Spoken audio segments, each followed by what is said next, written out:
first game in LEC was versus Fnatic. We were like really hyped and kind of stressed because they're basically world finalists, right? And after we won twice versus them, right? We thought that we were actually good. And the next game we faced Misfits, we got complete obliterated. Here comes the engage, there's the Galio, brings down the hammer, and with the might of Thor, Misfits just wipe SK off the map. We understood that either we go playoffs or we go home. Now we're on a bigger stage against bigger players, so the stakes are obviously higher. There's way more people watching, way more people talking about us. I think they are overambitious. I don't really see them as a team that could play for winning the split. Selfmade is basically the only player who's playing really well. He's just overshadowing the others. When you say Splyce, I don't know what pops up into your mind, right? It's like, okay, they're a team. People just don't like Splyce. They're so boring, they don't do anything. But we're never bad, we're always really close to actually making it. What keeps me going is my own skill, that I know that in the right situation I'm able to win everything. Because of the narrative that, oh, I'm always so underrated, I don't think I ever got the opportunities that I feel like I deserve. Everybody's like, yeah, he's really underrated, so if everybody says you're underrated, I don't think you're underrated anymore. People are realizing he's good. Yeah, I'm just excited to play against Kobbe since I think he's one of the best in EU right now. Judges on the break, the only man who's been on this team the whole time, it's Kobbe, and it's a party for Splyce! Even now I think we're a good team in Splyce, but at the same time I see like 4 other really good teams, so I know it's really hard, but I always have the mindset that it's doable. We can compete and we can actually win the split. I think we're gonna do well in playoffs. We are proving ourselves as a team. For this playoffs you need to win 4 series in a row. Let's say we beat SK, it's nice, but I just see it as the first step. You just gotta take like one opponent at a time. For sure, every single round in playoffs, we are looking to win them and then make it to finals and win finals. It's your boy Medi. It's your boy Vedi. It's your boy Medi. It's your boy Vedi. And it's your boy Andy.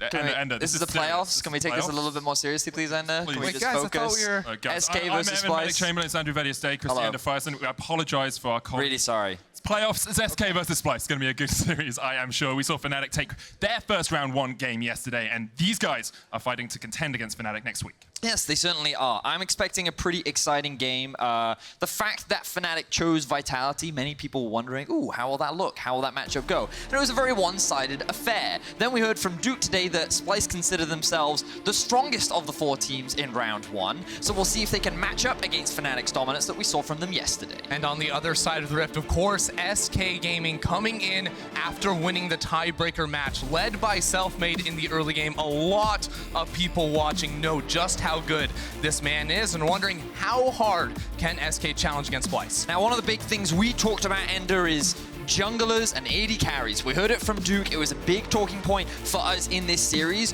How will the focus look like for these 2 picks specifically? Now, right now, there are very few jungle-specific bans. Actually, a lot of mid lane directed bans. And something we also considered was, how big is the pool for Pirean in the mid lane? Yeah, and Lissandra, of course, has been his most played champion by far during the regular season. And for SK Gaming to enable Selfmade, having a strong mid laner for Pirean is so important. That's why, with the Lissandra banned away, they snap lock in the LeBlanc to secure that strong mid-jungle 2v2. But it does give Splyce a lot of options for a counter pick if they can find one. Now, Morgana has been locked for Splyce straight away. And I think this is a mid-lane Morgana. We've seen it up against the LeBlanc. It was the OG counter pick all the way back in the day at MSI 2015 up against FLICKR. His undefeated LeBlanc back in the day, and it's so strong at just neutralizing and nullifying the impact of that champ. I also just think that it's a very strong flex pick. In the event that it doesn't go towards the LeBlanc, you can move it down towards the bot lane. I think that as a champion, she does very well against many of the current meta supports right now. Braum, Alistair, Thresh, her Black Shield is very effective against them, and with a Xayah, you can get a lot of pressure in that lane. And when we think about one of the weak points for Splyce, you know, arguably a point of attack where Kobbe has often been struggling during the laning phase, I feel with that duo, you're already guaranteeing a strong 2v2. Especially with this Xayah that has has been buffed on the patch. At max rank under W, getting 20% extra attack speed, this champion priority is rising highly here, and you still have the option to pair it with something like the Rakan if you are lacking engage. Well, there you are. You called it, and the Morgana is going to be in the mid lane. Unless we see some crazy flex up towards the top side of the map, this will be a Xayah Rakan down towards the bot lane, Morgana in the mid lane. And what we see from this engage is that Splyce, they already have solid engage. They have a pretty strong laning phase with the Xayah Rakan. They also have a decent mid game, and it's definitely gearing towards that team fight style. Gearing towards the team fight and just putting all the eggs here in the Kobbe basket, because you have protection with the Rakan as well as the Morgana in the mid lane. Kobbe should and will be the focal point of this Splyce composition come those team fights. Now, I want to talk about some of the flexibility actually coming out here from SK. With the Jarvan pick, that could of course go towards the jungle, but could also be a top laner. And we're starting to see some top laners get banned out in the form of the cannon here from Splyce. Interesting that Splyce would choose to ban that one away. Remember that they do get counter picks, so they will be able to guarantee a strong matchup towards the top side. What interests me about SK's pick is, or draft right now, is that it is very mid-focused. If we assume that LeBlanc and Jarvan is the mid-jungle duo, something you talked about, Ender, was setting up Pirean to allow Selfmade to have a strong lane to play around. This is already gearing towards the playstyle that we're used to seeing from SK. Yeah, I think they're actually in a really good spot at the moment for that mid-jungle 2v2, but actually looking at SK's bans here, I think they have a telling story, because it's these champions that want to kite back in fights, that want to give protection for the backline, the Kindred and the Poppy, which Vizicsacsi has been very comfortable on so far. The split being removed mean that Splyce have less options to peel for Kobbe. So Splyce have actually pulled a little bit of a tricky one here with the Urgot lot. Of course, that used to be only a top laner, but now we are seeing a little bit more in the jungle as well. So they still have hidden that top lane pick for last. And Xerxe is a player that innovates new champions. While we have seen Urgot popping up in solo queue and around the world, I would not be surprised to see him take it in the jungle. We all saw Cadril play that champion a few weeks ago, but some key buffs to it have made it significantly improved in the jungle role and just all across the board. Its win rate went up 7% in solo queue, which is just absurd. Definitely is. Ezreal is the next lock here for SK. Get themselves a safe-ish bottom lane, and then the Hecarim last. Expect that to be seen up towards the top side. Now, we saw this band pretty consistently in yesterday's series, but what's great about seeing it today is Werlyb was an OG Hecarim top lane player. Back in the days, the early seasons of when he played in the original EU LCS, this was one of his staple picks, and now he gets his hands back on it after the big buffs that we saw on 9.6 Ender. And now with Gangplank being locked in, that will indicate it is going to be an Urgot in the jungle here for Xerxe. So once again, going for more of a scaling pick on the side of Splyce. They're looking for the later stages of the game, whereas SK have more tools to play early. Early on, we set the expectation that Splyce had a stronger bottom lane than they usually would. They kind of mitigated some of their weaknesses down there. SK have played around this strong 2v2 mid. Is that how those drafts have now played out, or do you see something new coming out from these teams? I think they absolutely have, especially on the side of SK. I think they went for exactly what they wanted to, because you have very safe bot lane with the Ezreal, which Crownshot is comfortable on, and the Braum. And what that means is Selfmade can sort of ignore this bottom lane, play entirely around Pirean in the mid lane, which against Morgana may be hard to get kills, but use that to unlock Pirean to roam up towards this top lane and really punish the Gangplank. Gangplank can be shut down so hard by strong early game junglers. Yeah, what I'm really surprised about is this Gangplank pick. This does suggest to me that they may even leave topside, just leave him alone to farm and actually invest more resources. Do the Blippo. The bot, exactly that. Just invest all their resources into the bot side of the map, use the Gangplank ultimate to potentially set up a dive, use that ultimate to also mitigate some of the split push power that Hecarim will have as the game progresses. And he does contribute a fair amount in terms of the team fights that we're expected to see later on. But in terms of early game presence, until level 6, I don't think Splyce have many tools to really create opportunities, especially against an Ezreal Braum. And I think SK, they've drafted very safely and smartly. It's difficult to dive this Ez Braum lane. They have a lot of mobility with the Morgana, and I think that with this scaling Hecarim pick, SK right now are set up for a lot of successful early game opportunities. Feels like it's a story of a map split down the middle. SK will play towards the top side, Splyce will play down towards bot side. It has been 1,444 days since SK Gaming were in the playoffs. Splyce have made the last 6 in a row. Couldn't be a bigger story of inexperienced rookies versus the old dogs of our league. And the question is, which team will come out on top today. I do believe we have a pause getting straight on into the game, so we get a little bit more time to break down and maybe set some expectations for people watching at home as to exactly how this early game is going to play out. Yeah, and I think everyone's eyes will be immediately drawn to Selfmade because this is the obvious early game playmaking jungler here with the Jarvan alongside him. And specifically, you have to look at how does he path here in the early game. And one thing that Jarvan can especially do up against the Urgot is look for early scuttle crab control because Urgot, he needs some time to rank up his levels. Once he gets his W to max rank, he can farm pretty well. It becomes a toggle. It's great for the Urgot. But early levels, Selfmade will have control over this jungle matchup. And that's where I want to see him be a little bit more proactive, look towards mid lane, and more especially top lane to get the ball rolling. So a couple unique things that I do see that's quite interesting. First is teleport on the LeBlanc. Not very conventional. Usually the reason, usually she likes to run things like Ignite because you often play to try and get the lane ahead or to have kill threat in a side lane. But mainly you do it for the Morgana matchup because of how impressive she is. We might not have time for that as we see a bit of a level 1 shenanigans. Ward invested towards the bot side. Crownshot was in the right position to spot it out and of course very safe on the Ezreal early on. Has taken the Mystic shot, so if someone does get caught, it wouldn't be the easiest escape for them, but Splyce just forced back early on here by SK. But the other interesting thing that I noticed is actually press the attack on Urgot. Now, normally we see the Conqueror, and very common that we've seen from many solo queue players that like to run that. It's very easy to stack on the Urgot, especially with the changes made to his W. I'm curious as to what you think about the press the attack. Yeah, so I'm of the opinion that I prefer the Conqueror a little bit more, especially because when you look at Urgot, you think more of a scaling champion, so the true damage later on in the game is going to be much more appreciated. But what Urgot can do is stack the press the attack very quickly with his W, which, as we said before, is going to be your first max in the jungle. It's a little bit different than the top lane Urgot we were used to seeing a few patches ago, because now with 5 points in the W, the rapid fire auto attacks coming through becomes a toggle. So there's actually no cooldown on that spell, and that makes him very potent when it comes to dueling at level 9. Yeah, and you'll also notice that there is a Glacial Augment on the Morgana. That extra bit of utility really helps against someone as mobile as a LeBlanc. So for anyone that may be interested in this matchup, it's a cool keystone that you can run to help out. And when you see the Glacial Augment, because we've seen it a little bit, especially in solo queue a few months ago, you think, well, do you go for items like the Hextech GLP to get that extra slow field whenever you press it down? And I think that's actually a really good option for Humanoid in this game, because looking at the entire composition of Splyce, they do have some engage tools with the Rakan and maybe a Gangplank ult as well, but they're not super hard engage. And if they could get that extra slow from long range, that will give them more playmaking tools if they see an opening. Yep. And we did wonder if Selfmade would get control over both of the Scuttle Crabs. It looks like actually Xerxe gets the bottom side one, whereas Selfmade gets the top, splitting the map down the middle as we kind of expected. But the question for me is how much we're going to see Selfmade actually gank in this early game. How often is he going to be able to get his team ahead? Well, right now he just saw Xerxe path over this blue ward at the moment. So he knows Xerxe is on the red buff. He can actually loop around, avoid the vision of this Gangplank, and look for an early kill. Remember, Werlyb has Ignite.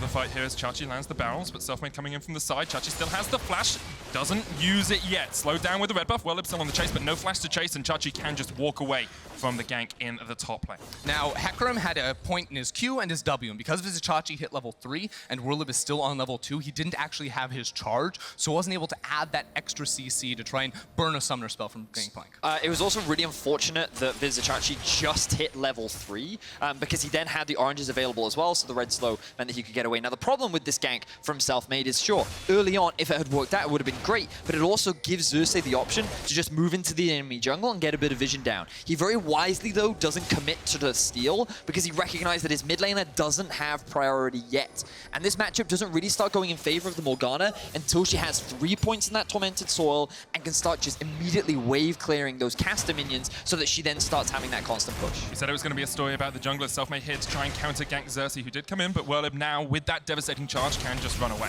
Now, I think we should point out here the itemization early on here from Werlyb, because one of the biggest weaknesses of Hecarim in the laning phase is he just soaks through mana. By spamming his Q in lane to clear waves and go for trades, he actually loses it a lot, so he's bot lane. Kobbe has to flash away, gets a lot of damage down with the feathers, but it's first blood to Crownshot. They'll trade it.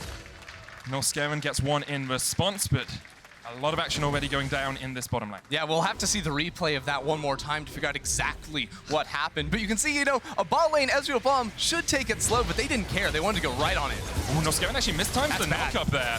Uses the Battle Dance to get away, but as you said, it's bad. He takes quite a bit of damage in response. Levels up, and will heal it up pretty easily. So we're actually going to see a pretty uncharacteristic mistake from the duo of the Splyce bot lane, largely because there's a bit of a communication error. And the one thing that I really want to draw people's attention to when the replay comes up is actually what Norskeren is doing while Kobbe is trying to push in the wave. And something that we saw last week against the Fnatic G2 match was when Promiscu was trying to get vision in the tri-brush. What ended up happening was the Cassio perks would then try and push forward, and they didn't have pressure in the lane. So when we see, keep your eyes on what Norskeren is doing, he's moving up to try and get some vision on the tri-bush, and this actually gives a window for Crownshot to go in for a trade when Kobbe doesn't actually have that much mana. So he's immediately forced to back away because Crownshot and Dreams are in the better position to go for that trade, and they end up getting that first blood kill. Yeah, you can also see there how Kobbe thought in the 1v1 he had the damage advantage, but as soon as Braum has the ability to jump forward onto a Xayah that's basically melee range on the Ezreal, it's not going to be good news for Kobbe. A little bit difference in the support summoner spells as well. You have heal on the side of Braum and ignite on the side of the Rakan, so if you get the heal out earlier, you do just have that little bit more effective health. Now, a difference in support pathing after that early reset is that Dreams actually walked through this mid lane to drop down a control ward, which unfortunately Xerxe is going to be contesting, and with the W can quickly clear away. But that's something we see a lot from Dreams, maybe looking for these roams, looking to set up some vision, whereas Norskeren was more focused on just getting back to the bottom lane, because when you're the second support to reset, it becomes a lot harder to actually face check into the river when there could be a jungler and a support on the other side there. There's actually a lot of really cool item stuff that I wanted to quickly touch on as well. With the Morgana mid, what people may have noticed as well is that she's going for the double Dark Seal very early on.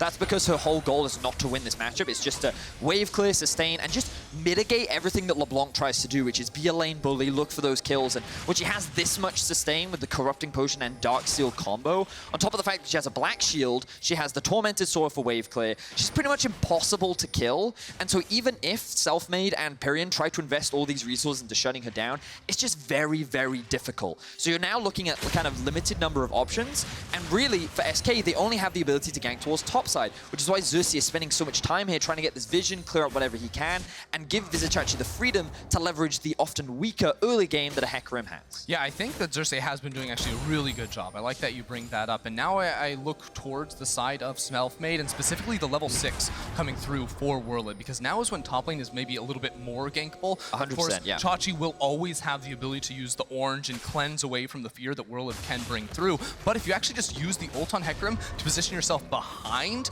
the Gangplank while you have your charge running, you can knock him back, and the CC removal really won't be effective if you just displace him. And the reason we bring so much attention to Selfmade, and we talk so much about him even on the analyst desk, is he has been the key catalyst for SK throughout this entire split.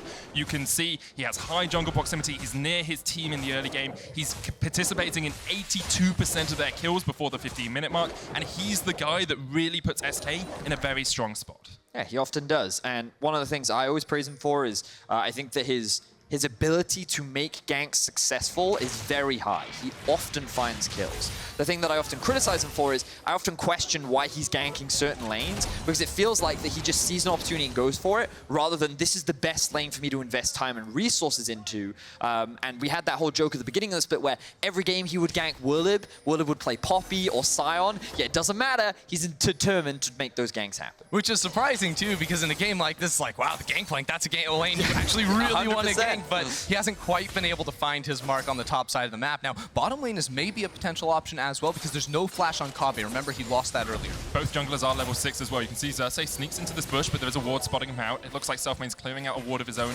Control in that bush just up into the river. Norskeren will replace that once again, and Xerxe will spot out the fact that he was seen on some SK vision. Now, when we see junglers rotating down into this bottom lane and no teleports on either top laner, it's important to remember the strength and utility of the Cannon Barrage coming in from the side of Splyce. So in any given 3v3 on the bot side of the map, Splyce are always going to have an advantage because of that global split.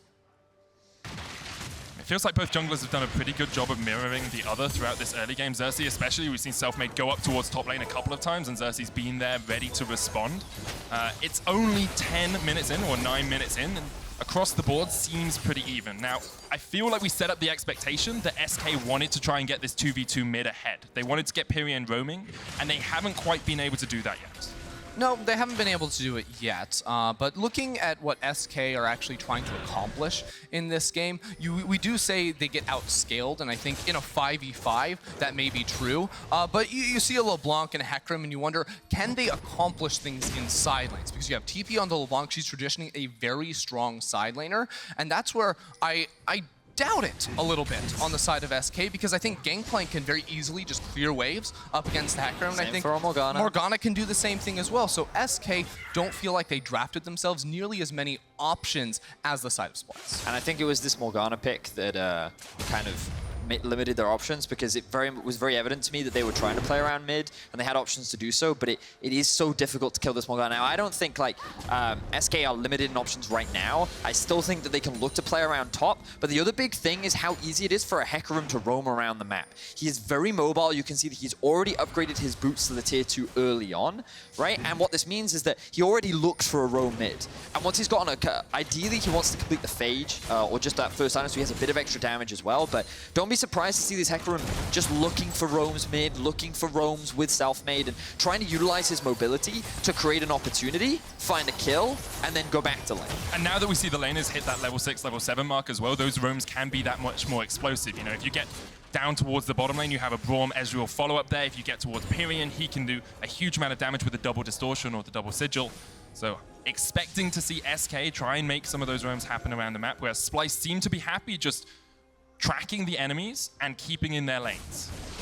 They certainly are, and I think it is worth bringing up this Urgot once again here for Xerxe, as he has finished his warrior enchantment. It's something we see as Werlyb walks over all the wards in that river looking for a roam. But for Xerxe, one of the big changes on Urgot is actually the shield on his W moving over towards his E and getting a bonus AD ratio. And that means that in the jungle especially, it becomes very easy to itemize for AD with the warrior, Black Cleaver. Even a Guardian Angel is a viable option. That makes him very potent. Oh my god! Base check straight in, the spell shield's not going to save you. Selfmade gets the kill, and SK will fight around the Inferno. Splyce didn't have vision down towards the bottom side of the river, but maybe they want to go for a little bit of a Barney in the river. Inferno resets. Norskeren still has the ultimate and the flash. And while this sort of dance around the dragon is happening, Pirean was able to push out that mid lane, and without Morgana, no one's there to respond. Xerxe is going to try to steal. Norskeren goes in, Selfmade gets it. Xerxe with the fear beyond death, but the stopwatch from Dream stops it in its tracks. There's a true shot barrage as well, doesn't quite connect, but SK get the dragon, and that's all they wanted. They get out. Oh, there's a kill top lane! And the solo kill top lane. Beautiful stuff there from Werlyb as well. SK finding advantages across the board. So we're going to see that play top lane again, I should hope. But what I think happened is Vizicsacsi used the cannon barrage bot lane. He wasn't looking at his own model. He was trying to get the ult to zone away SK and stop them from finding the engage, and Werlyb absolutely pounced, because look at the summoner spells. Chachi didn't even burn his flash. And we see it happen with people like Shen as well. You stand united down to a fight and you just get caught out. Maybe that is what occurred up towards that top lane, but all we really know right now is that Werlyb now very much in control of that 1v1 matchup. You actually predicted it to a T. I just had a quick look back. He was standing there for a good couple of seconds, watching the bot lane, not respecting the ability for Werlyb to stack up that Q, and once it was stacked up, that's where the damage really started to come through and get those outplays. But the bigger concern for me was the fact that Humanoid just face-checked at the beginning of that fight. And we'll start off by looking at this replay in the 1 versus 1, and you'll notice it. He's just standing here looking bot lane, uses the ultimate, so now you're building up these rampage stacks, and Hecarim now got 2 off, 3 off. He lands the ult. He still hasn't used his E, so while this is a good stopwatch from Vizicsacsi, ultimately there's still enough damage from the side of Werlyb to be able to get the kill and walk away, which is a big deal for the Hecarim, because now you'll notice that he's picked up both the Sheen and the Phage. Yep, got a lot of items working towards that Trinity Force now. Splyce moving every single member up towards the top side of the map, but Werlyb able to spot it out, and now they're looking for the full lane swap. After Gangplank goes down, Splyce say, we can push these towers very, very quickly. And actually, SK are trying to respond because it's Crownshot who's not trading plates in bot side. He's roaming up because they want to attack the mid lane.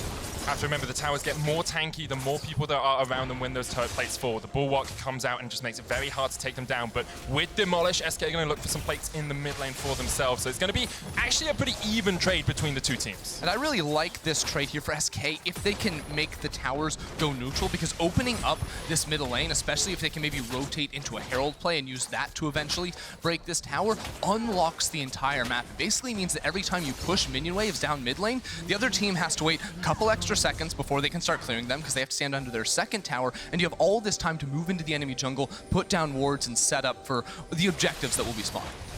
Now, you'll see that SK have responded by moving multiple members up towards the top side. I don't think they needed this many people, because now you've got both your top laner and AD carry in the same lane for no real reason.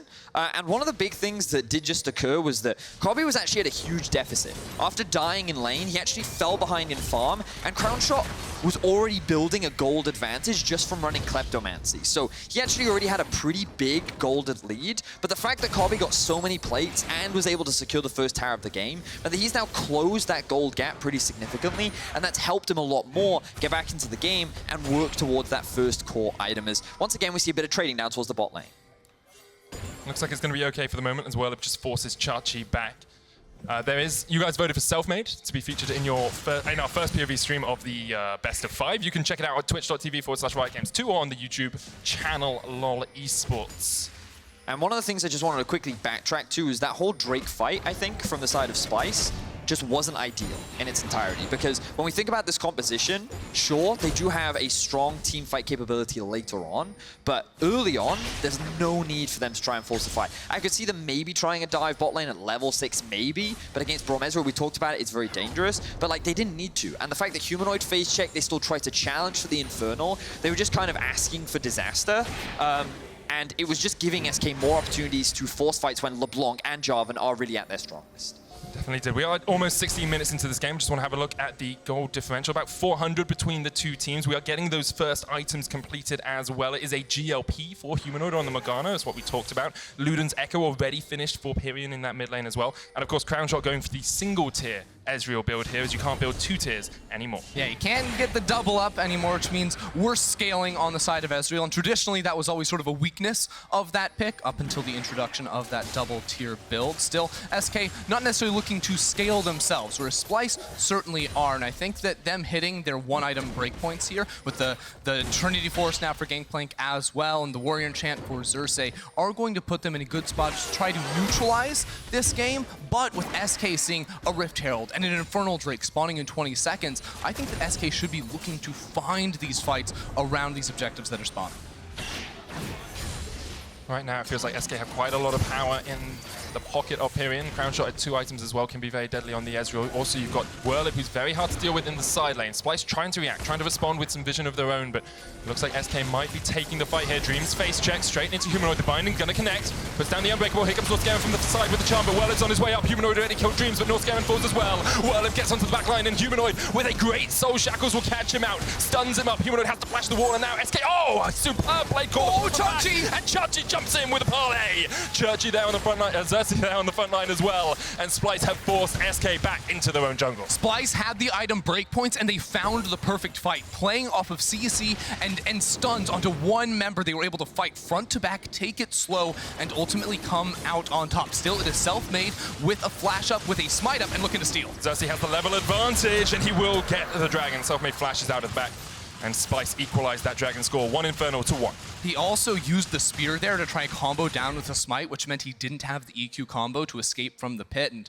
loses his flash, which is going to be a big engage tool for the side of SK. Some of the big things that I really liked with how Splyce set up that fight was they actually set up a lot of visional denial beforehand. They were ready on contesting this Drake beforehand, and we talked about how they didn't want to fight the Drake earlier, but now with the item breakpoints, they were in a much better position to do so. I think the way they set up for it was very good as well, because the fact that they were lying in Fog of War, because they actually have a surprising amount of pick potential, means that the moment someone face checks, it's very difficult for them to escape. And that whole fight kicked off because Dreams decided to face check the brush, and then the ensuing fight immediately followed. And SK, they just weren't in a position to react. Yeah, I think how they crafted the ideal team fight right there was really good, because yes, it is that initial burst damage with the Morgana, the Urgot as well, but then you can see the slow fields they create with the GLP and the Cannon Barrage as well, just making it very hard for SK to actually step forward and protect that one member that is getting zoned away. So Splyce don't actually have to risk themselves to layer down that CC. Instead, they can keep players like Kobbe and Vizicsacsi very far in the back line, stay relatively safe, and never get hit by the dive and the threat of SK. Now it looks like once again SK trying to set up some vision control at least around one of these objectives, but Norskeren always has that engaged potential. We've seen Rakan's jump from almost across the map just to get onto that backline, and you can see how much respect SK are giving towards Splyce right now. Now something I need to quickly bring up is the itemization for Crownshot. He has a lost chapter in his inventory, which was traditionally to funnel into that next tier to get the CDR and get towards stacking. Now, oh my god, wait a Sjokz second. just melted underneath the tower. Werlyb gets the 1v1. 2 tower shots, one more would be enough, but it doesn't even connect. Werlyb with a pure 1v1 outplay in the bottom lane. Werlyb demonstrating how strong this Hecarim can be as the game progresses. The longer you get, once you've got that Trinity Force completed, you are such a strong duelist. And this is why I had some question marks around the Gangplank pick. Can you hold the Gangplank in the side lane? And right now, Werlyb is proving that Vizicsacsi can. Here we go. He's going to force the 4v4. The charm comes out. They root up one. It streams. Crownshot jumps across the wall. Over here comes Pirean. Baby on death will knock him back as Xerxe locks him up. Crownshot down to Kobbe. Pops the feathers and manages to survive. Eventually dunked down by Selfmade. Norskeren now across the wall. Will be forced away as well, but Splyce come out on top in the fight. Kobbe went full beast mode in that team fight, getting the first kill, flashing over the fight, singling out Crownshot, and almost surviving. Splyce clean up house, get the tower, and have complete control of this top side of the map. And it was such a big fight as well because Werlyb didn't have his teleport to join in, which means that Splyce knew they could guarantee the 4v4 where they felt stronger. You can see Crownshot here, he gets caught out.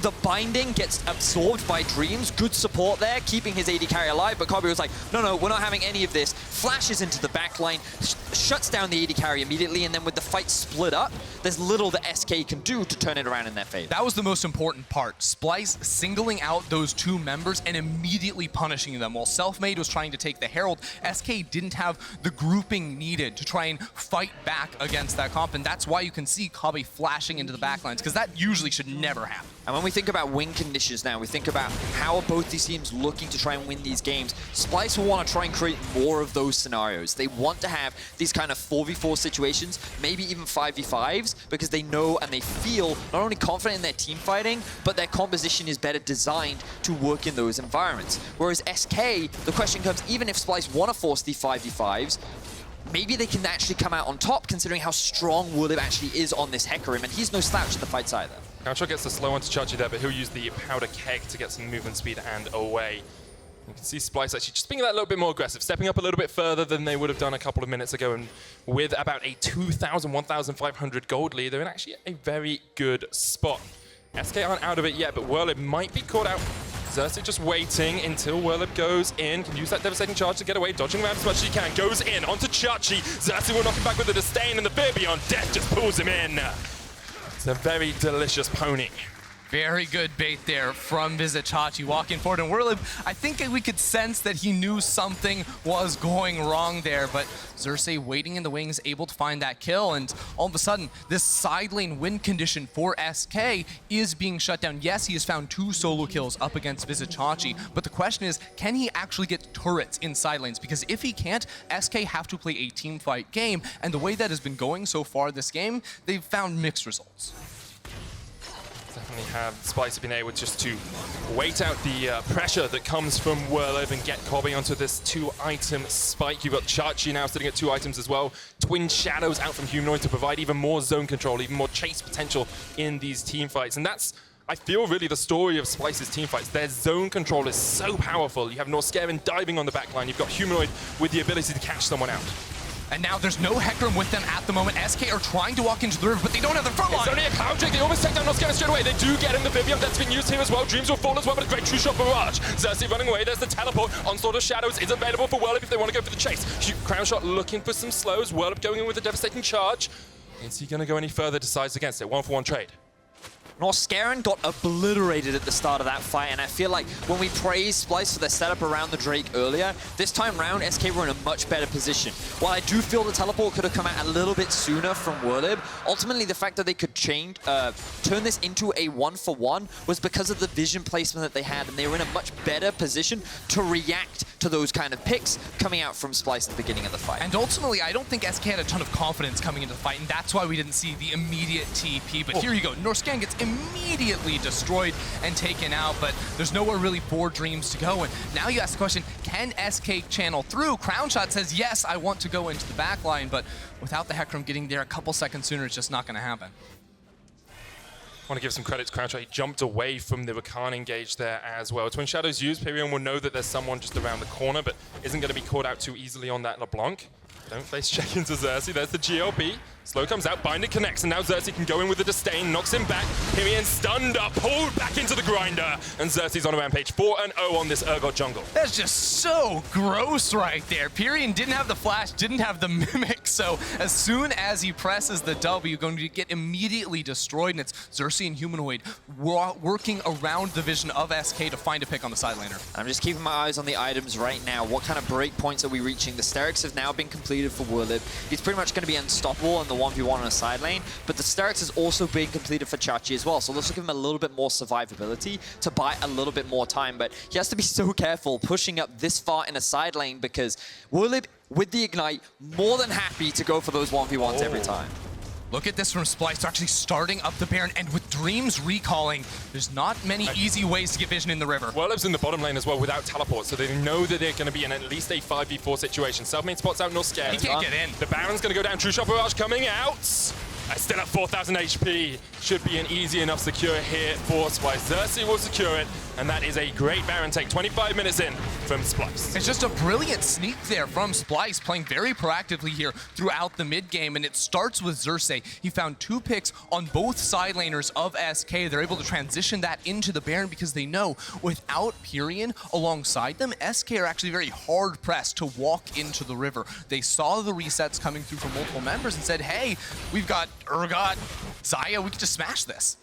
And I just want to bring attention as well to the fact that it's not the 1v1 that's defining this game anymore. Before, it was Werlyb getting advantages, pushing Xayah back, but it really feels like Splyce are able to mitigate Werlyb in a side lane and then just force these team fights, force these plays on the other side of the map. And it's a problem we see so frequently from split push comps, whether they're 1-3-1 or 1-4. It's that, yes, you win the 1v1, quote unquote, but you actually can't knock down towers. And without the ability to influence turrets, knock those down, eventually threaten an inhibitor, you actually don't accomplish anything in the side lane. And I want to quickly go back and look at how Splyce set up this Baron so cleanly. So what you can see overall on the map right now is that all this vision has been set up towards the top side. Remember that they've just killed LeBlanc, so they're able to walk in and challenge for this. The problem for SK is the only vision they have is around here as another fight kicks off. Selfmade jumps in with the Cataclysm, Norskeren jumping away, the True Shot Frost comes out as well. Kobbe waiting just around the corner, but not actually going to be able to find the engage. Now Xayah's come down and joined this fight. Pirean jumps onto him, lands the chains as well, but Xayah will flash the wall, uses the oranges to get to safety. Splyce still feels a little bit like they're hankering for a fight here. Norskeren gonna go in with the charm, but doesn't connect on anyone. He jumps back, the root lands onto Dreams. Once again, the baby on death will pull him back. He's done, 1-0, and Splyce continue forward, stepping forward, straight in. The flash in from Xerxe, straight onto the back line. That's 2. Splyce looking for a little bit more as they get the GLP, but Werlyb has to use the ult defensively, and Splyce are just breaking down the structures of SK. Splyce were able to completely split up SK in that fight. It's a beautiful engage in the mid lane. I don't even know why SK are there, but Splyce see the opportunity, playing for the fights, and they get the inhib. SK don't have the defense to hold on to the line. Splyce have all 5 members. They have a cannon minion as well. They could look to end the game right now. Got the Baron buff there. Selfmade just pulling the minions away, trying to delay all of this from Splyce. It looks like Splyce will accept that they cannot get it yet, but 27 minutes in the game, they are 7,000 gold ahead. They have broken through this inhibitor line, and they did not wait for the late game. They didn't wait for scaling. They just waited out a little bit of early game pressure, and then they exploded onto SK. So the crucial thing here is that the fight actually starts a little bit earlier, where SK tried to force a fight onto Splyce. They had really good vision around the top side of this map, and they thought they could get a pick onto Norskeren. This then forced them into a grouped up situation where Splyce could then convert it into a team fight. And while Norskeren misses the initial ultimate, in this Anywhere replay, what you saw was Splyce were able to force the 5v5 and just run it through SK. And the question now becomes for SK, how do you deal with this? You have super minions pushing in mid, your team fight just isn't as strong as Splyce, who can just push you around the map, and Splyce continue to find advantages, especially through Xerxe, who has been all over the map this game. Xerxe just constantly looking to punish the solo players on the side of SK. Now you can see Splyce have complete control over this top side map. Multiple players pushing down that middle lane, escorting the minion waves in, while Xerxe and Xayah can look to knock down more and more towers. Now what Splyce is going to be doing for the remainder of this Baron buff is not looking to end the game, but to see, can they get a second inhibitor? And if they can, it makes the next Baron oh so easy, and the close from there a piece of cake. They will break the tower in the top lane, continue just to eke out that advantage. 7 turrets to 3 for them now. There is an Ocean Drake if they want to get that as well, but don't really need that one right now. Selfmade was jumped on by Norskeren, but dodged away from the ground entrance, and Norskeren will just dance his way around. Let's have a quick look at itemization here. You can see Infinity Edge finished on towards Kobbe. He's at 3 items. Crownshot, instead of going for the Hextech Gunblade, decided on the Luden's Echo, 3rd item on Ezreal. So what this will bring for Crownshot is 40% CDR, which is very, very valuable on the Ezreal. I'll be honest, it's not something I've seen a lot of going for the Ludens after the changes. I've seen a lot of people actually going back towards the Blade of the Ruined King, or if they want to be more AP focused, the Gunblade. But what this will mean for Crownshot is I think for the rest of his build, he should be looking for more magic damage, maybe the Gunblade down the road, to give him more tools. It'll give him a lot of sustain off of his W and his E, as well as the rest of his attacks. But ultimately, it's going to be very hard now for SK to come back. I think they have to wait for more items here on the side of Ezreal and find the perfect fight, because going front to back is very difficult against Splyce. All right, I think the easiest way for SK to come back now is find a successful fight around the Baron. It spawns in about a minute's time, and Splyce are doing what they can to starve the vision out away from SK. You can see really good use of the sweepers to just push SK further and further back.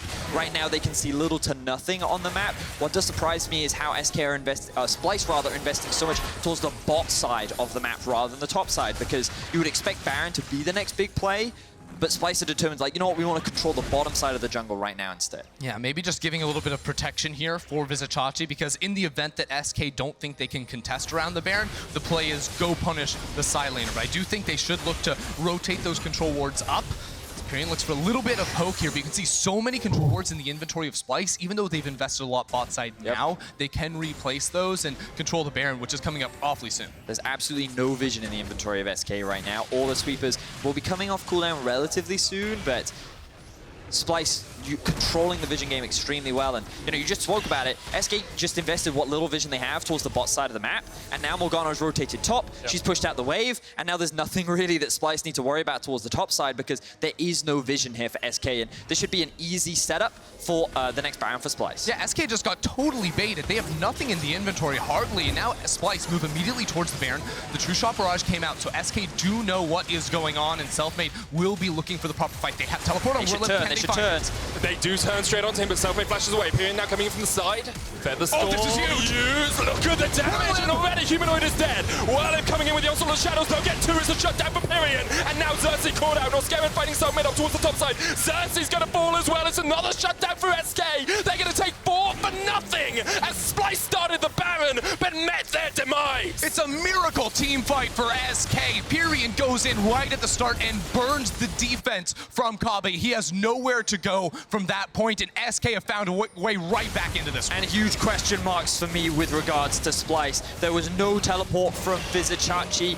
SK, they were able to just walk through all of that vision and get the ideal team fight. Norskeren engaging onto the Jarvan, who just completely avoids it. It felt like that Splyce, they felt like that they had this Baron free and the SK wouldn't contest, and when they did, they didn't know how to answer. Yeah, it started with that big outplay from Selfmade, completely avoiding the engage, and from there, Splyce were just stuck inside of the pit. And I mean, the gold just about bang on even, and Infernal on either side. Now with the Gunblade finish from Crownshot, he got all the gold for that item. You start to see the hope here for SK Gaming. You certainly do. They're in a much better position now. The Hecarim is still very strong. The Jarvan engage is there. AP Ezreal will definitely hurt, or rather the hybrid build. And with the Baron buff, they're now setting up the siege. And you can also see Hecarim pushing out top, LeBlanc pushing out bot. Teleport is available for the LeBlanc should she need it. But now it is SK trying to gain vision control over Splyce's jungle. We did say Splyce could match in these 1-3-1s with some of their wave play, but obviously it's so much harder to clear when the enemy has the Baron buff. This tower in the mid lane should be short to fall. Double can away, pushing in, but maybe Splyce just going to group up as a 5 and look for the team fight. The tower goes down, still LeBlanc pushing in the bottom lane. Selfmade just waiting around the corner in the jungle here. Missed by the binding. Now, because Humanoid went for the Glacial Augment, Splyce actually have very good anti-siege. They can use the cooldowns of Twin Shadows and GLP to make the slow zone and to force SK to back away from towers whenever the waves come up, but without members around mid, it could be tough.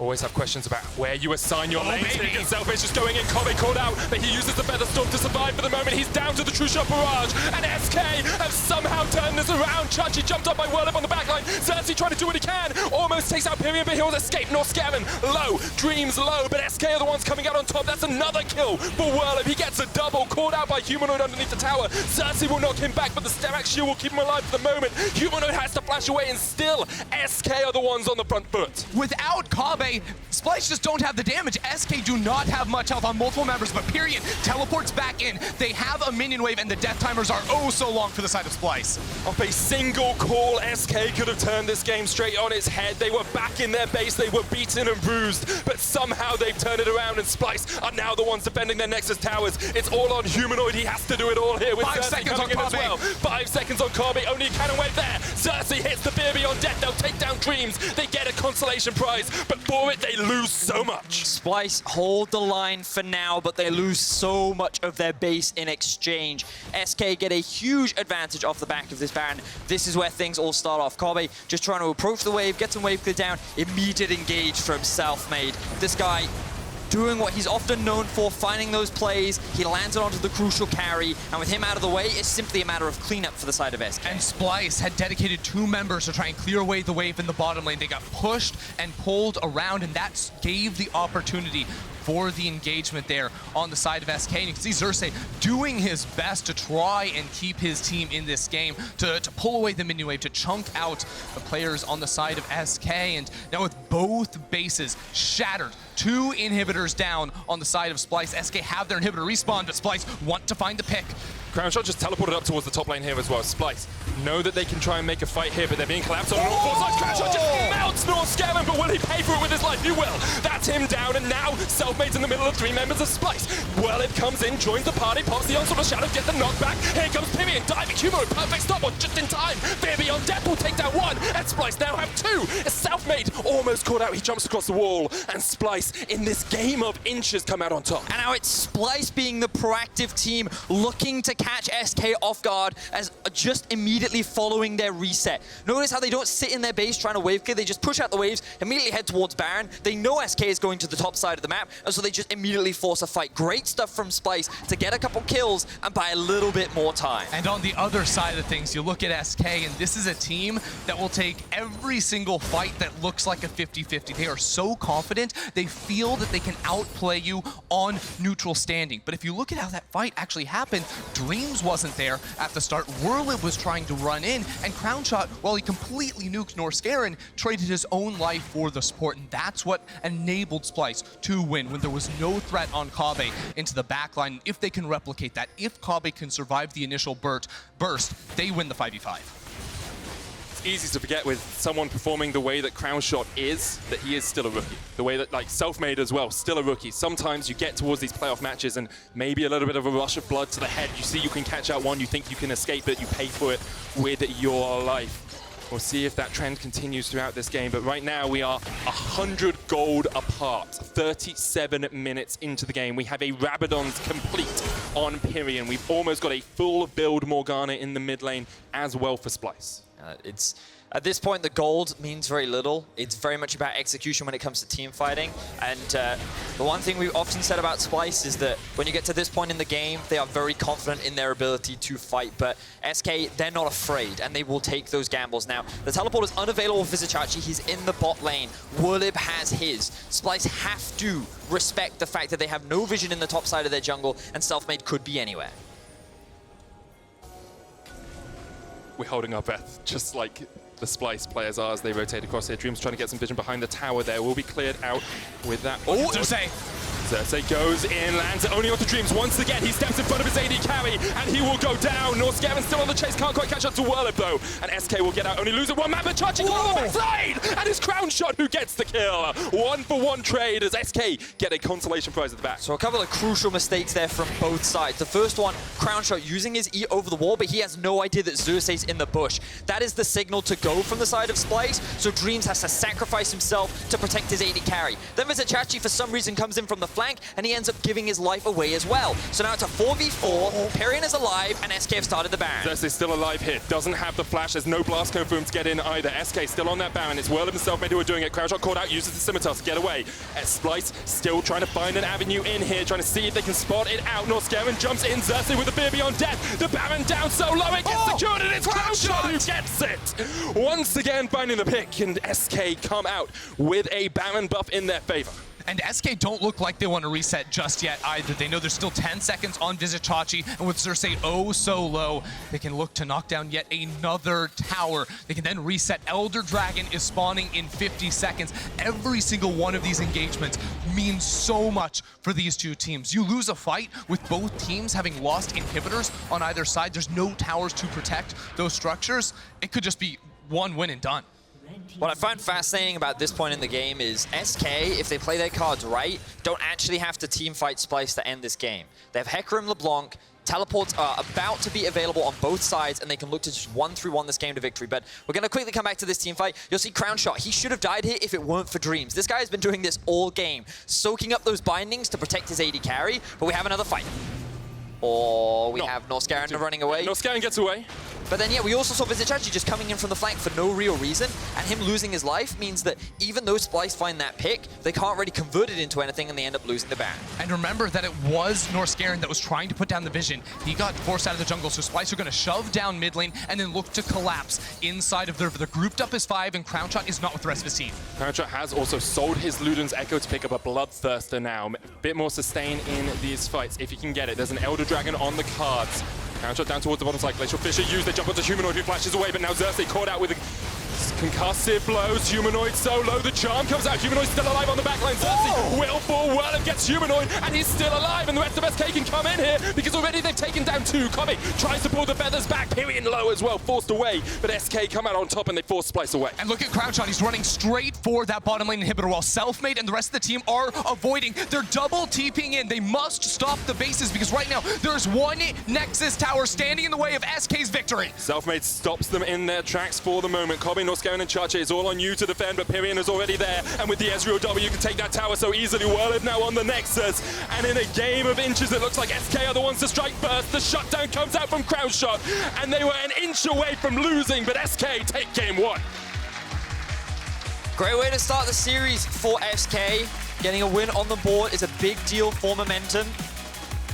And they played those late game fights very, very well. Couple of small mistakes here and there, but still, the moment they found a small avenue back into the game, they grabbed hold of it, and they did not relent on the pressure against Splyce. And it's the fashion in the way that they won, because SK just beat Splyce in a 41-minute game. We know Splyce, that is not an easy thing to do. Challenging them in the late game with smarter shot calling, with better team fighting, SK were able to come out on top. And it felt like it was over. It was 27 minutes in. Splyce had just broken through the inhibitors. They'd even looked towards those Nexus towers, hadn't quite been able to get there, but then one fateful call around the Baron led to SK coming out on top, team fighting better than Splyce in a lot of scenarios as well. And the thing is, this was Splyce's game to lose. They were in a prime position to win this game. We praised them so much for how they were setting up the vision. They had full control over the map. They had a 7k gold lead. Everything looked really, really good for Splyce. And then they just made that fumble around Baron. They just let SK walk into the Baron. They let them fight them in a 5 versus 4. And they ended up falling apart. And with the moment that happened, SK just took full control once again. And it was not a typical mistake that we see Splyce make, because they're usually a safe team. They don't take risks. They don't take 50-50s. Well, that was a coin flip if I've ever seen one around the Baron. And with Werlyb coming in on the TP, SK were able to just completely blow them out of the water. Yeah, well, for more on SK's win, let's check in with the analyst desk. Thank you very much, Medic. That was a nice little movement and fantastic moves by SK Gaming, who take a monumental first win versus Splyce in this best of 5. Very entertaining game to watch. Incredibly back and forth, and ultimately lost by Splyce, but we'll get to that in a second, I guess, because what I did find really interesting about the picks and bans is that yesterday, even though we were on 9.6, we didn't really see too much of it. You know, the Kale came in, but here we see a lot of champions that have been changed or been changed in the last couple of patches, saying to me that these teams definitely had good plans coming in. Yeah, we definitely on the Splyce side had some of the older picks in new roles that we're starting to see more. A lot of it comes into flex picking. Obviously, when you take Morgana first, what we have seen now from a couple of teams in national leagues, but also in other regions, you can move Morgana to the mid lane. So when they go Morgana early, they see the Braum pick on the other side. They know, okay, fine, we put it mid, and we can then get a free Rakan pick because we're not going to get punished in lane, and then you get the best engaged support for later. And they did the same with the Urgot. They took it in the second phase without showing if it was going top or jungle, again, trying to give them an advantage. And then on the other side, you've got the Hecarim top that was perma-banned yesterday that finally gets pulled out on Werlyb. Made it count in the end, although it was a little bit dicey in that lane phase. But as you were saying, Deficio, it's this idea of a kite back composition or a comp that wants you to dive on it with the Morgana versus the heavy dive, Jarvan, Ezreal, LeBlanc, Hecarim. SK had all of the tools to get to a backline and to blow up Kobbe, which is why I also loved the brand new Xayah, you know, having that increased attack speed, that safety for Kobbe to say, dive me, I dare you. Yeah, and because of the way Splyce were picking in the first phase, they got to see LeBlanc and J4 early, so they knew, okay, there's a lot of threat here towards the backline. And again, that's when they decided to go for the double support setup with Rakan and Morgana as well, to try and protect Kobbe for as long as possible. And despite some early moves by SK Gaming, when it came to those first team fights in the mid game, it was Splyce that knew how to play their composition. They caught people out with the Morgana binding. The Hecarim really didn't do as much as we thought it would, I think, in these first couple of fights, and Splyce was able to get the upper hand. Yeah, there's some big openings for Werlyb to try and take, but I think he's respecting the fact he's fairly squishy early, so he didn't want to risk it. But I think it is important to kind of highlight again what Frost was saying with the dive comp from SK with Jarvan and Hecarim. If you combine the two, it's hard to protect against. But instead, it is Splyce like getting these picks here. Morgana landing bindings. And Crownshot, obviously, on an Ezreal, should not be getting caught out, which is giving a big lead over to Splyce. Yeah, I know that Splyce didn't win the game, and ultimately that's going to hurt moving into the best of 5, but Kobbe had an incredible series. That guy played so well, and that replay just highlights some of the crazy plays that he was doing. And Crownshot also struggled early on, but did pick it up in the end of the game. So I love what we saw from both these ADCs. Yeah, I agree, and I think you highlighted there as well. I think from both teams, we saw some players that immediately were comfortable in that first game and just played to their old strength, and some players who dropped the ball a couple of times, right? I think we haven't seen the peak performance of both these teams yet, but I think it's important to highlight that when it mattered the most, SK Gaming came out on top. So now, let's look at that Baron. Splyce is in control. Splyce took a very easy Baron beforehand. They think they can do it again. Where did they go wrong? Well, they don't actually get Selfmade here, and they invest so much, and they get out of position when trying to get him. Binding doesn't hit, you know, he flashes out of the Rakan ulti, and now, for the first time, Splyce actually split up, and the dive comp from SK are able to find targets with Hecarim diving in there, but also Crownshot, of course, being left completely untouched. This was the first time I feel like Splyce overforced by starting Baron, then splitting up, trying to get Selfmade, but not actually getting to him in time. And that gave the opening for Crownshot to actually win the fight. It was like time and time again, when SK's composition finally was confident enough to pull the trigger on diving the backline, it was when Splyce were all grouped up around a dragon, around their own inhib, around the Baron, instead of on a long lane where they could use the Morgana to kite backwards, to kind of absorb what SK were throwing at them, and then slowly walk them down and make ground. And it didn't do that in the end. We're also going to take a look at the final fight, because even though it was a bit in between there for a while, SK Gaming do manage to pull the trigger at the end and get to their first victory. Crownshot, by the way, is the guy flanking, not Hecarim. And I know you had some issues with that black shield right there. Yeah, don't put it on Rakan when the way you win the fights are actually, again, by protecting Kobbe or Humanoid for as long as possible. It's like long, drawn-out fights is what you're trying to play with Morgana mid, because it's all about her binding, sniping, and then W damage with missing HP. But the fact you put it on Rakan actually means you're left without a lot of defenses. And again, SK, they punish that because we know and Hecarim and Jarvan eventually will get there. And I also think at this point, they've started to get some tankiness, which actually makes it hard for this Xayah to kind of solo carry late game fights. And same thing with like GP not really ever getting into the game on the side of Vizicsacsi. I think he got an Infinity Edge maybe at like 42 minutes.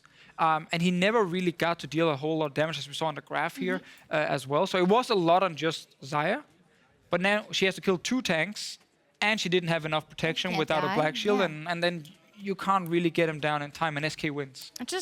kind of as like a hard reset on this game, what I found interesting is it played out to the idea that we expected that these were both team fighting oriented teams. It was going to be about team fights. And I know that there's like this reoccurring narrative of, like, you know, Splyce, the late game team every single time. But the thing is that when you end up with long average game times, it means that your execution must be consistent. You must be consistently executing in these team fights. And it can be very small things. Who you black shield, if you actually nail that dive potential. And we have faith that Splyce, as the more veteran or established roster, very young in 3 of their players, Humanoid, Xerxe, as well as Norskeren, but Humanoid and Xayah. But you were seeing that inconsistency, that misexecution. Xayah looking for a flank on the Gangplank without having any damage and instantly getting blown up. And that's what I want viewers to really hone in on as this series continues. Who is making the mistakes? Under the pressure of playoffs, if we're going to see repeated team fights, who is finding that consistent damage? Who is getting the CC? Who is sniping who? I think it's also important for viewers who's seeing Morgana mid now, again, to understand that the build that we're seeing from Humanoid, it doesn't scale very well. It is very focused, again, on the first 2 items where you have like Twin Shadows, slow effect with glacial augment. So like you're very much utility-based in that case, and then you have, again, % missing damage from your W if people are standing in it. But these very split-up fights, people are not standing in it. You're not getting a lot of damage from it. So once you hit this point late, with tanks as well in the front, it's not really about your mid laner anymore. And that's, again, the thing when you go too far into the game without Death Cap or Void Staff, Morgana really starts falling off. And we started seeing this as well after that Baron misplay by Splyce. I also think it's a great example of the fact that you can prepare all you want, but you do have to withstand all the elements once you get into that game, and maybe it goes longer than you had previously anticipated. Now, if you take a step back, everyone but Quickshot of the people who voted for Splyce. We were very confident in their ability to pull it off. How has your trust wavered, and how much further do you think SK can go in this series? I mean, personally, my prediction was 3-1 because I felt that the nature of these 2 teams coming down to team fights, it meant that there was a 50-50. But did you think that game was going to be #1? No, I will give you that. I did not think that Splyce would lose that game, but I thought someone will misplay a team fight around a Baron because it's team fight oriented, and that's how it would flip back, and that was what happened. But yes, I thought going in before that Baron that Splyce had this. So how much does it change the kind of, you know, expectations we have for the series? The fact that, yes, some of us had expected 1 game to be dropped, but that it is the first one. That you have those rookies who now know, hey, we can do this 2 more times, no problem for us. I mean, I think it's very positive to see that SK in late game team fights are winning. Some of them like they did here, especially the most important ones towards the end. But I think if you are a big Splyce fan, no reason to panic yet, because you actually did look really good before that Baron fight. You were winning fights. We were kind of saying, wait, what's SK doing? They're very split up here. Hecarim not diving in. So at that point, we were like, okay, Splyce, they got the game. But you obviously got to be able to finish it or finish the Baron before we can say you actually get the victory as well. And likewise, I think that there were a lot of holes in SK's early game. We always praise Selfmade, but his early game pathing really messed up Werlyb. That Hecarim should not be losing that matchup like he was to GP early. It should be about constantly spamming your Q, constantly having the way forward, and constantly chipping away at GP. But because they lost jungle priority, he had to play so far back. He was in a CS deficit, and he gave a free lane to a GP who should be dove pretty much every single time. Yeah, well, when he was looking at Dragon, but I was like, you should have been doing that the entire time. Yeah, so we do have, you know, I think points of improvement for both teams. They weren't perfect. This is a 5-game series. And this is a 5-game series. This is literally what this game shows. Yes. We're going to go all the way to 5, I guarantee it. I think so too. I think we will probably go to 5 games. I love how, there we go. Yes, how excited you are about that prospect. But 5 games or not, SK, they get the first one, and they're off to a great start in their return to the playoffs. They look to secure another win when we come back in Game 2. Just kept going. He's going to force the 4v4. The charm comes out. They root up one. It streams. Crownshot jumps across the wall. And here comes Pirean. Baby on death will knock him back as Xerxe locks him up. My ult him. I shall Kobbe. Get in there. Nice. Ezreal no flash. I can still chase him. Ezreal no flash. Look at that. Ezreal. Nice. Nice. Look at Xayah don't play. I'm fighting Rakan in that repeat. Do Nash after, okay? Do Nash after. I'm fighting Rakan. GP's behind. Selfish is going in. Kobbe caught out, but he uses the Feather Storm to survive for the moment. He's down to the True Shot Barrage, and SK have somehow turned this around. SK Concussive blows, Humanoid solo, the charm comes out, Humanoid still alive on the backline, Xerxe will fall, Werlyb gets Humanoid, and he's still alive, and in a game of inches it looks like SK are the ones to strike first, the shutdown comes out from Crownshot, and they were an inch away from losing, but SK take game one.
We are powered up.